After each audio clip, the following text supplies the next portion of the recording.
Okay, so my name is Saray Ríos, or in Puerto Rico known as Saray Ríos, and I'm going to be talking about a course that I take in University of Puerto Rico, Rio Piedras, and a little bit of its campus and other things.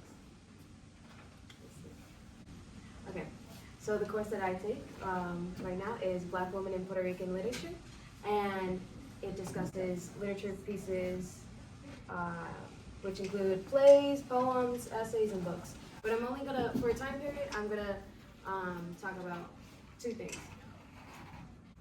And this is the professor. She's a researcher, lecturer, writer, actress, declaimer, dancer, radio announcer, and teacher of Spanish and literature. She studied at the same university that I'm in. She completed a doctorate degree, and she carried out countless research in the cultural field, focusing on the issue of interracial and cross-ethnic marriage / relationships, procreation, as well as the intersections of gender and economic class. She also wrote these two books, but we mainly focus on, of course, that one because that's the title of the class. Also, she did refocus on that book because this book shares stories of the 1970s Black Puerto Rican women who were either rarely represented in literature or represented as hypersexual, ugly, enslaved, poor, and of need of help by a white man. And currently she is a professor of Spanish and literature in the Faculty of General Studies at University of Puerto Rico. Okay, so the first literature piece is a play called La Cuarterona by Alejandro Tapia and Rivera. And what do you guys think that this means, though? Anybody know Spanish?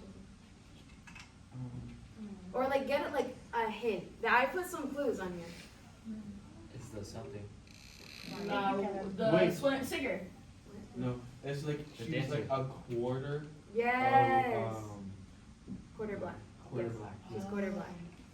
And then this also has to tie in. I didn't know you guys didn't get taught this yet, but you will soon.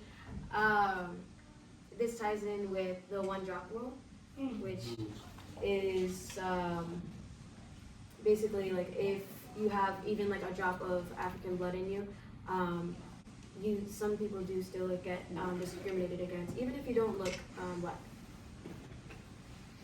The author, Tapia and Rivera, a white Puerto Rican man, advocated for the abolition of slavery, women's rights, and social reform. La Cuarterona is a 19th century Puerto Rican play by the author that exposes the racial, social, and economic inequalities of the era. The story centers on a forbidden love between Carlos, a young man from a declining aristocratic family, and Julia, a beautiful and intelligent woman of mixed African descent. Although the two generally love each other, the rigid racial hierarchy and pressure to marry for social status prevented their relationship from being accepted.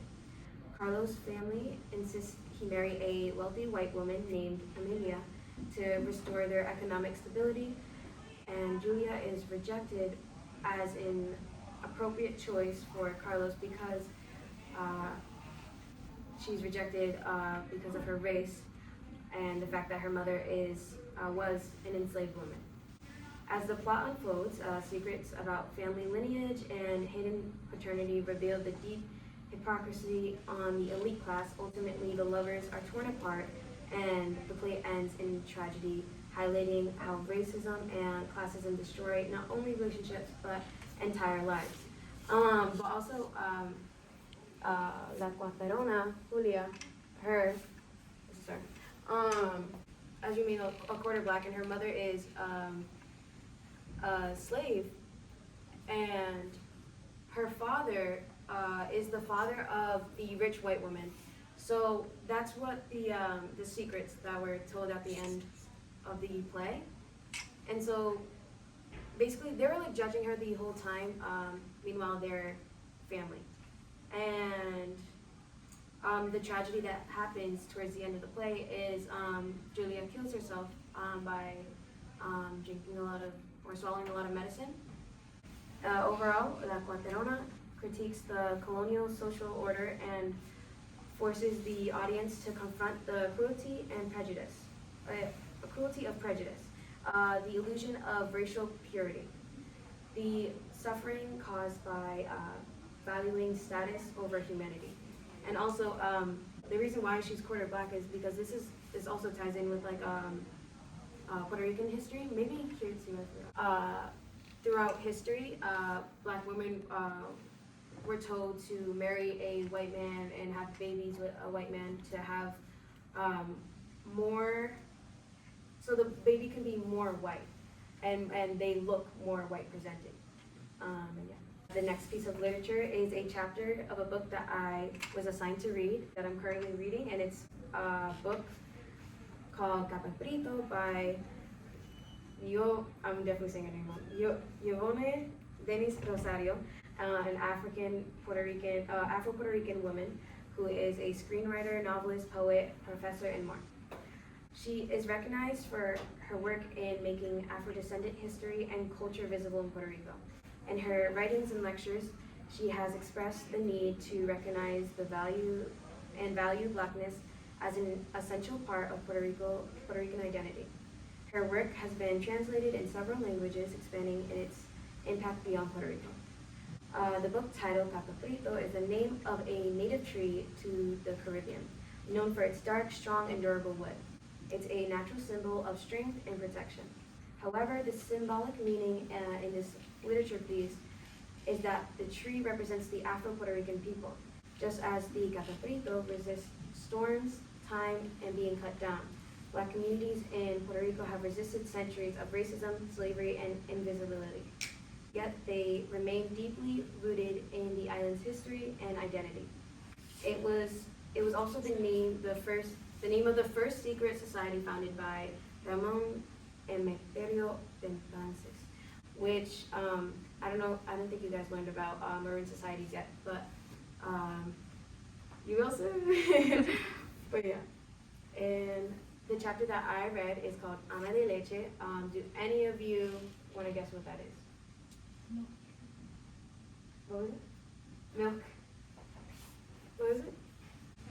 Huh? Me? Yes. The milk nanny? Yeah, it's right there, yeah. The milk nanny, or like wet nurse. A wet nurse usually is an enslaved woman who breastfed the children of wealthy families. The chapter highlights the breastfeeding, creating a powerful emotional bond between the wet nurse and the child. That's why also it was looked down upon for any family that did have a wet nurse, because of the emotional bond that the baby and the wet nurse can create. I'm going to give a little summary of what the chapter talked about. So the story takes place at 38 Calle Tetuan in Viejo San Juan. It shifts between the 19th century and present day. In Ama de Leche, the central figure is Maita, whose real name was Josefa Osario Villaran, which is also the name of the author who wrote this book. Her great-grandmother was an enslaved woman kidnapped from Africa and brought to Puerto Rico. An enslaved wet nurse, based on the author's great-grandmother. She raises the Gorian family children as if they were her own. Other key characters include Jose Dolores Gorian, the father, Jose Dolores Santiago Jr., the eldest son, who later writes a hidden journal, and Felicita, the Maita's daughter, and Richard Gorian, the modern narrator and descendant of the family. So the first half of the book, the chapter, begins with Richard's dream of a baby being nursed, and then describes the Gorian family whose children were raised and nursed by Maita, who also managed domestic work and cared for her own baby. After slavery ended, Maita briefly left and returned as a free worker because the family and the children missed her deeply. She later married and had a daughter, Felicita, and the children grew close. When Mr. Gorian remarried and had more children, the family no longer needed her as a wet nurse, and so her and her family moved. In the present, there was work being done to the house, like renovations, and they discovered a journal hidden inside the walls. The journal, written by Jose Dolores Santiago Jr., reveals his secret love for Felicita, and his deep attachment to Maita, whom he calls his true mother. He also describes recurring dreams of being smothered by a large chest and the dreams that Richard realized have been passed down throughout the family. The chapter ends with the line, "There was a debt that was never paid." And Maita represents the exploitation and strength of Afro-Puerto Rican women during and after slavery. Her care sustained the Gorian family, yet her contributions were never acknowledged or repaid. The closing line, right here, emphasizes the historical debt owed to women like her. Oh, okay. And then Yolanda Arroyo Pizarro, I met her a couple weeks ago, and I was like, oh, let me put her down. Is a very important and well-known author in Puerto Rico. She is a lesbian Afro-Puerto Rican author whose subjects include Afro-Puerto Rican and Afro-Caribbean identity, feminism, and LGBTQ+. She makes stories for children and adults, and in many languages also. I was able to meet her last month, and I talked to her about wanting to view a book called Pelo Bueno, which means good hair, and because I thought it was very inspiring that she makes books on uplifting young Black girls, inspiring them to love themselves for what they were born with, as someone like me who grew up in an opposite mindset. She also made a children's book about my professor, titled Maria Calvo. It talks about the story of my professor, a Black Puerto Rican woman who was empowered from a young age and also empowered other Black women throughout her life. And my campus, here's some fun facts about it. The first #1 university in Puerto Rico, #1 in the Caribbean, and first university founded in Puerto Rico. It was founded in March 12, 1903. And they have 100 undergraduate and graduate programs, and it's Division II in the NCAA. And there was a week during spring, there is a week where International Summit of Afro Descendants, where people from around the Black scholars from around the world came to visit my university and gave lectures.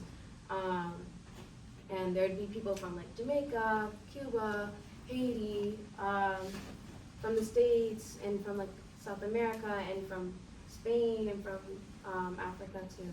And yeah, I thought it was really cool. And one of my Spanish professor made our class go to one, and this was an interesting one. They brought around this book. They passed around this book, and they explained how this book was found in the trash, and basically showing how they're trying to erase Black history from Puerto Rico in education. And also we talked about Mama Wata, which is a African water spirit. And yeah. The Black history, I'm gonna try and give a gist. Slavery was abolished in 1873, which was 13 years after it was abolished in America. And the traditions that were preserved were bomba en plena, which later influenced salsa and reggaeton. And he's a very well-known, one of the first, I think he was the first in Puerto Rico to make it widespread, and his music contained like Afro-Puerto Rican identity, but now it's more sexualized. But yeah, and a lot of majority of Afro-Puerto Ricans can be seen in Loíza, Santurce, which is in San Juan, Ponce, which is like at the bottom of the island. It also ties in with American history because throughout American history, because bomba was made as a sign of resistance during slavery, and so was, I forgot what type of genre of music was made in American history, but it did influence music nowadays, because also like jazz is a very well known thing. And my personal experience, I've honestly had really fun, even though it's university still. It can be a struggle with like classes and stuff, but I do enjoy going to like waterfalls and beaches like on a random weekend, and then having bomba played at like a bar near me on a random Tuesday, and yeah, and there's like culture being seen everywhere and every day. So yeah, so these are this is also a very important painting to me, but I'm not gonna go into depth on that. But yeah, and oh wait, shoot, before I get to the next one, for context, this was played after someone that Puerto Ricans did not want to be voted for, because she's a big friend, good friend to Trump. But you know how I said how bomba is a sign of resistance. I really like that they did play this after that did happen. You can see it on the